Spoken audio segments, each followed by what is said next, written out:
আপনাদেরকে শেষ কথা বলতে চাই, সকলেই যে যে দেশে আছেন না কেন, মুসলমান হিসেবে কাল মুসলিম কাজাসাদি ওয়াহিদ, মুসলমান এক শরীর করলো, ইস্তাতা আইনহ ইস্তাতা করলো।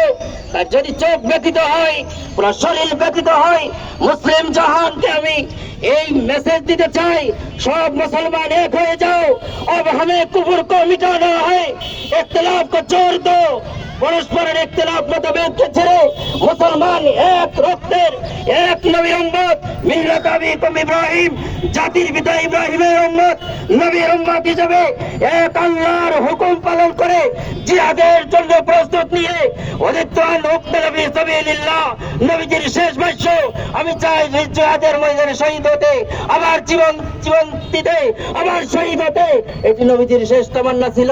আসুন জিহাদি তামান্না করতে করতে ইমাম মাহদির সাথে যুক্ত হয়ে ইহুদি নিধন, দাজ্জাল নিধনের জন্য আমরা প্রস্তুত হই। ওয়া আখিরু দাওয়ানা আলহামদুলিল্লাহি আলামিন, নাসরুম মিনাল্লাহ ওয়া ফাতহুন করিব।